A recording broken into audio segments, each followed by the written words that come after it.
wajib ini termasuk Ramadan, puasa qadha, puasa kafarah, puasa nazar. Nah itu termasuk yang wajib. Nah kita akan membahas tentang Ramadan ini.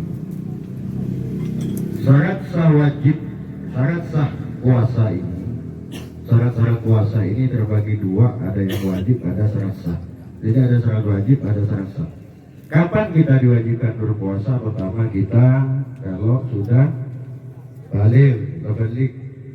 Yang kedua itu yang berakal, nanti ada dua akli, orang yang berakal tak gila, beres, tak termasuk jenah-jenah. Orang penyakit jenah-jenah sekejap setting, sekejap beres. Nah, itu ada pembahasan hukumnya tersendiri. Tapi kalau memang gila total dia, maka dia tidak wajib. Maka yang wajib itu yang berakal. Terus yang tentu yang paling pokok itu kita adalah orang Islam. Berarti kalau tak Islam kita tidak wajib. Jadi kalau masuk kategori 3 ini maka seseorang itu telah diwajibkan berpuasa. Terus syarat sahnya yang pertama dia muslim, berakal, terus suci dari haid dan nifas ketika dia perempuan, dan berpuasanya itu di hari yang diperbolehkan. Jadi maksudnya ada hari-hari yang meskipun berpuasa kita tak boleh, bukan dapat pahala malah haram. Contoh puasa pas hari raya Idul Adha atau hari raya Idul Fitri, itu tak boleh, haram hukumnya kita. Atau yang kedua itu puasa di hari Syak. Hari Syak ini ragu antara Syakban dengan Ramadan, kita ragu, mak. Itu puasa 30 Syakban, tetapi ragu ini kayaknya udah 1 Ramadan. Ini puasa Syak, tak ingin. Jadi tidak boleh dia puasa Syak, itu tidak boleh kita berpuasa. Pada hari raya itu yang boleh itu, kalau Imam Syafi'i dianjurkan, itu kita niat nahar. Jadi kita niat nahar itu nahan saja. Dari imsak sampai sholat Id. Itu tak makan, tak ngenom, seumpama dengan abasa, tapi tak niat abasa. Nah, kesoleh gancer yang saya lakukan. Jadi ketika labajang baru, dasarnya labajang baru kita ada ngenom, nahar namanya. Tapi penipasa, itu tidak ngenging, tapi hukumnya malah hukumnya haram itu. Terus rukun puasa. Rukun puasa ini ada 2. Yang pertama niat. Niat ini ada 2 juga. Ya, ada yang mencakup tentang waktu dan ketentuan. Jadi niat itu sudah dijelaskan, saya sudah singgung kemarin. Kalau Imam Syafi'i harus sebelum imsak. Kalau Imam Syafi'i tidak boleh dia kalau puasanya puasa wajib dia harus malam. Tetapi kalau puasa sunnah dia boleh siang. Terus ketentuan yang menyebabkan ini apa? Itu ada dalil dan tempat. Tempatnya niat di mana? Tempatnya niat itu di hati. Bagaimana ketika kita melapatkan niat? Melapatkan niat kalau Imam Syafi'i itu hukumnya sunnah. Kalau menurut Imam Hanafi itu hukumnya makruh. Jadi menurut Imam Hanafi kita tidak perlu nawaitu saumawatin, itu tidak perlu. Yang langsung ke niat dalam hati itu Imam Hanafi. Tapi kalau Imam Syafi'i sunnah melapatkan niat itu wajib dalam hati.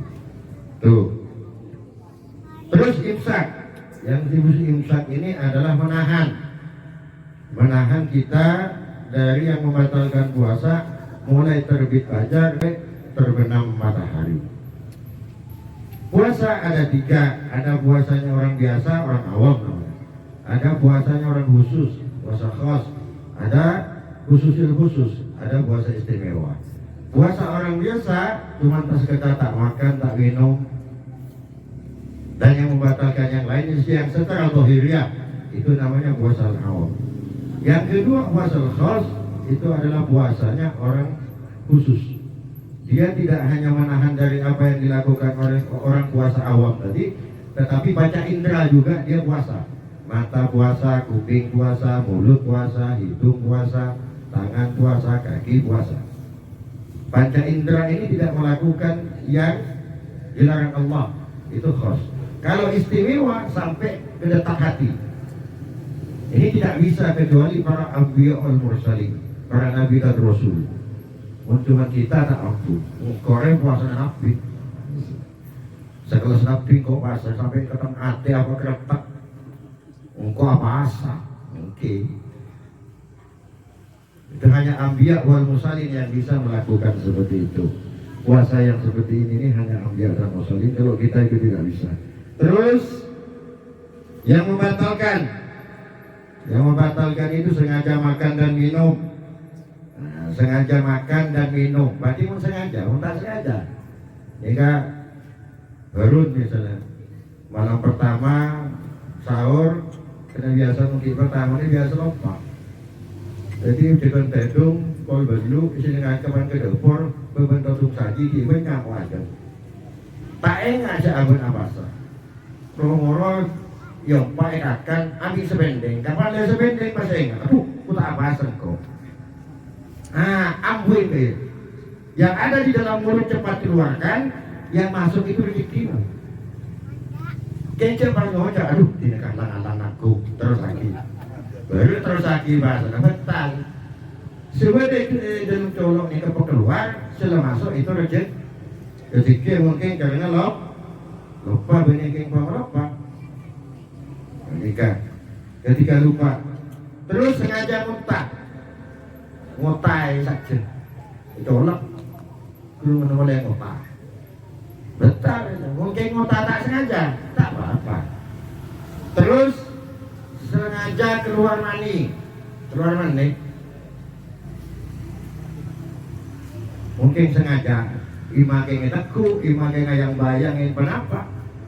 Ketika disengaja itu batal. Mungkin AFP, tiba-tiba tedung siang AFP pas keluar. Kita batal terus lagi basah. Yang selanjutnya batal rukun sah dan syaratnya itu. Tiba-tiba murtad aja, batal, tak boleh. Itu tak ingin, kita termasuk di situ. Terus kodok nah. Jadi yang mau jima,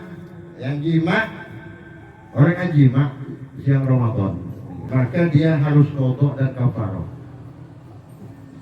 Ada kodok, ada kafarah.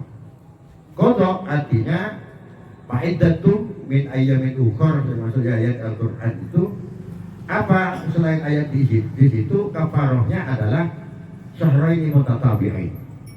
Wajib tetap mengganti puasa, kafarahnya dia 2 bulan berturut-turut. Jadi 2 bulan berturut-turut itu dari hari pertama 2 bulan berarti 60 hari. Ketika 59 hari ternyata batal puasanya, boleh ditok. Itu saya baca mutatabi'ain hukumannya. Kalau tak mampu dia membebaskan budak. Kalau budak itu di paling murah dan sekarang tidak ada. Kalau dulu sekitar 100 dinar. Itu 100 dinar. Terus mungkin kita mampu tidak ada, maka dia itu 60 orang miskin ngasih makan. 1 orang miskin itu 1 mun atau 6 mon.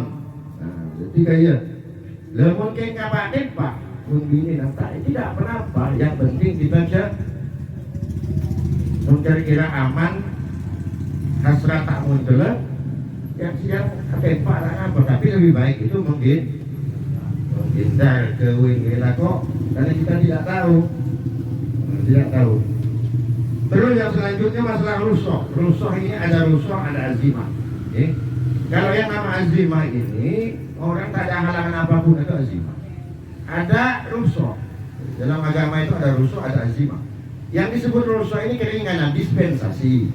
Nah, rusoh ini itu bisa sakit sembuh. Yang disebut sakit sembuh itu ketika sakitnya dia itu kalau berpuasa dia akan makin parah sakit.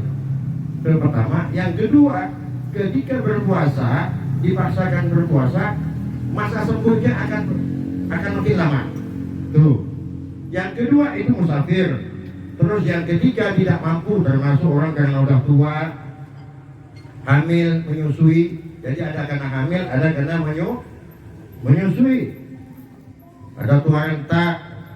Nah itu yang termasuk tempat rusuh, keringanan dari Allah, tidak apa-apa. Ada yang darurat. Darurat ini Lapar dan hausnya itu sangat luar biasa, sehingga ketika dipaksakan tetap berpuasa akan mengganggu, akan mengancam keselamatan jiwanya. Maka boleh buka, mungkin terpaksa, mungkin tak ada mampu jadi titik, kok tak mampu selap dekir kan. Benih, maksudnya jadikan yang betul-betul darurat. Nah tuh, yang kedua dipaksa. Nah ketika dipaksa itu boleh. Ini kan ada orang ancam misalnya, kakek muntah ambu apa sempaten dari kau. Tapi ancamannya benar, memang mau dibunuh kita. Dan kita tidak mampu untuk membela diri. Ambu aja paksa kita, orang kau mana disakit, mau mati mana basah, benih mana sakit. Jangan bela orang adalah agama. Ada aturan. Terus yang ketiga itu pekerja berat, itu kan disinggung kemarin. Pekerja berat, kan singkat di depan. Jadi pekerja berat, kalau memang acumu tergesa hari tak mampu, cepat sakit, tak nampak. Kita ini pas bulan selain yang kira-kira nanti pas libur, apa. Terus yang selanjutnya saya akan membahas tentang sholat tarawih. Sholat tarawih ini ada 3. Ada yang 8 ditambah witir 3 11. Ada yang 20 ditambah witir 3 23. Ada yang 36 tarawihnya ditambah 3 menjadi 39. Sejarahnya kenapa sholat tarawih ini yang dimulai berjemaah itu di zaman Sayyidina Umar. Kenapa? Karena untuk memudahkan. Pada saat itu di Sayyidina Umar, bahkan Sayyidina Umar mengatakan, inilah kalau disebut fitnah yang terbaik itu ini. Itu menurut Sayyidina Umar. Makanya kalau yang 8, yang 20, yang 36, mana yang benar? Semuanya benar. Hanya sejarahnya begini, saudara. Dulu orang yang di kota Mekah ini kan Baitullah. Jadi dia berpuasa itu malamnya tarawih, dzikir, khataman Quran dan sebagainya. Di kota Mekah ini mereka itu setelah tarawih dapat 2 rakaat. Maka tarawih itu kan sholat yang dengan istirahat, makanya ibadah tarawih. Jadi makanya diambil 8 ditambah witir 3. Kenapa? Karena setelah dapat 2 rakaat dia keliling Ka'bah tawaf. Udah tawaf, sholat lagi 2 rakaat. Itu yang dilakukan oleh yang ambil 8 dengan 3 witir. Terus yang ambil 8 dengan 3 witir itu yang dihatamkan Quran. Setiap satu malam hatam Quran. Setelah 2 rakaat dia tawaf. Itu yang di kota Mekah. Karena orang zaman dulu ini beda dengan yang hari ini. Kalau zaman dulu ini orang ibadah pasti pikir khairat. Awak lomba juga mau kalah. Apa kata orang Madinah? Kita tidak ada Baitullah di sini. Yang ada hanya Masjid Nabawi.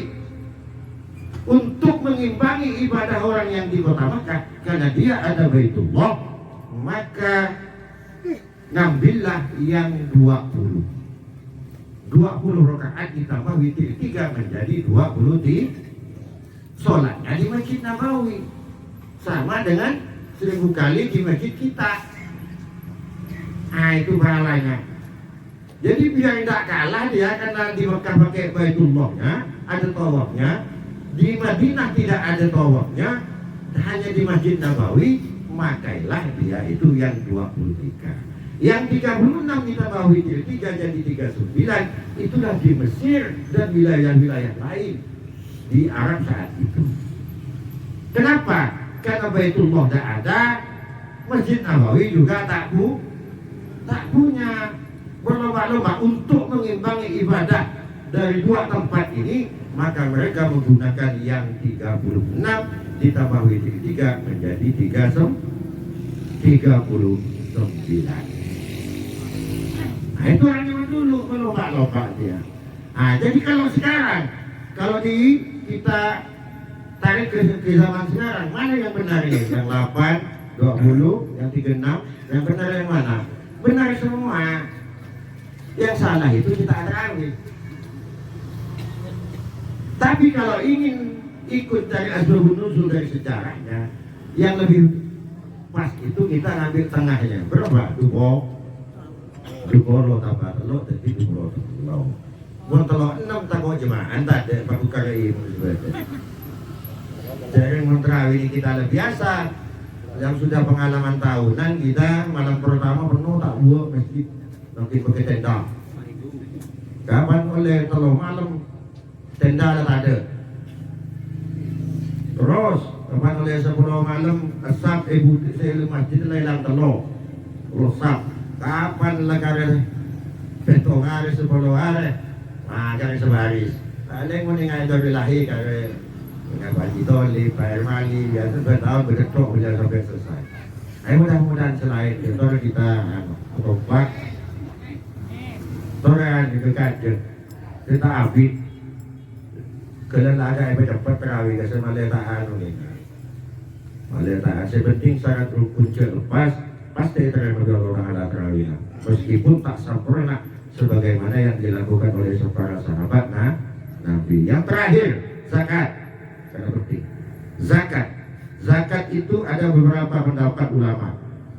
Jadi zakat itu ada pendapat yang 2,5, ada 2,75, ada yang 3. Maka kalau para ulama itu ngambil amannya itu 3 mana zakat. Zakat fitrah, telur kilo. Terus zakat itu saya teer. Nama saya teer. Saya teer rosting kira tuh. Kamu kalau 2,5 gimana? 2,5 tidak salah, tidak salah. Tetapi dalam rangka kehati-hatian itu kalau para ulama itu memakai 3, paling tidak 2,75. Zakat uang tak ingin. Ketika kita berzakat uang maka akadnya 2, tak boleh 1 akad. Karena di Ketapang ini lumrah umum orang pakai zakat fitrah itu pakai uang. Hak akadnya 2, kalau tak 2 tak sah. Saya selalu bilang. Gimana caranya? Caranya sampai ke zakat kalau pakai atur, kalau pakai muslim datang rumah ke, boleh ngomong berzat. Akad dulu dia fokus, boleh berzat, boleh beri kalau dulu pakai, boleh. Setelah dibeli selesai, udah hidup ngomong akad selesai. Baru akad baru, akad apa? Akad asal kita terang. Sana kejaran, boleh pakai lagi dulu lagi, biasanya hasil itu pakai. Tak ada zakat besar. Mulai Imam Syafi'i tak ingin. Tidak sah. Waktunya kalau Imam Syafi'i itu semenjak hari terakhir Ramadan itu sudah mulai bisa. Terakhir dia sebelum sholat Idul Fitri. Itu terakhir sebelum sholat Idul Fitri waktunya. Kalau sampai sholat Idul Fitri ternyata dia tidak mengeluarkan zakat, wajib tidak zakat. Tetap wajib sudah betul. Tetap wajib. Tetapi ketika dikeluarkan setelah sholat itu namanya bukan zakat fitrah lagi, tapi sedekah. Wajib tetap dikeluarkan tapi namanya berubah, bukan zakat fitrah tapi sedekah sampai. Itu kalau bab zakat fitrah. Bagaimana niatnya? Niatnya begini. Orang zakatnya niat bisa untuk pribadi, orang seorang suami bisa juga satu rumah langsung sekaligus. Cara melihatnya, nawaitu an ukhrija zakatal fitri. Saya niat untuk mengeluarkan zakat fitrah. Kalau untuk diri sendirinya tambahin nafsi untuk diri saya. Kalau ada anak istrinya diniatkan juga karena tanggungan dia. Wa man yalzamani syar'an lillahi ta'ala. Nawaitu an ukhrija zakatal fitri li nafsi wa man yalzamani syar'an lillahi ta'ala. Jadi itu ya, kita surat mustaqim. Mudah-mudahan bermanfaat. Wassalamualaikum warahmatullahi wabarakatuh.